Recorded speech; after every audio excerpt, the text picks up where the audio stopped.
But I think the next part that gets into this and where I really still struggle is when I make an investment on brand building, how do I then prove the value of that? So like, for example, when I hear something like SEO and paid search, my first question is always, okay, break out branded and non-branded. That's right. And they're like, they kind of look at me and I'm like, well, why does that matter? I'm like, well, because, you say you're spending all this money on SEO, but if somebody's looking for your brand, you don't even need to be. And so I think that's kind of where I get stuck right now, is really working to understand, okay, I make these different investments you mentioned earlier, top of funnel, middle funnel, bottom of funnel.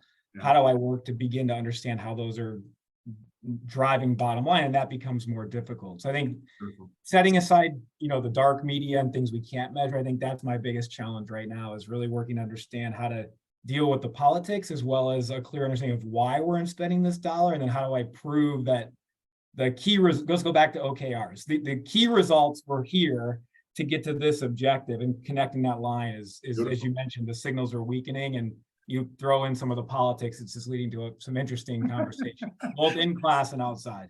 Yeah, there's a last session is about operationalizing advanced attribution. There's a few speakers were coming. Let's open it up there.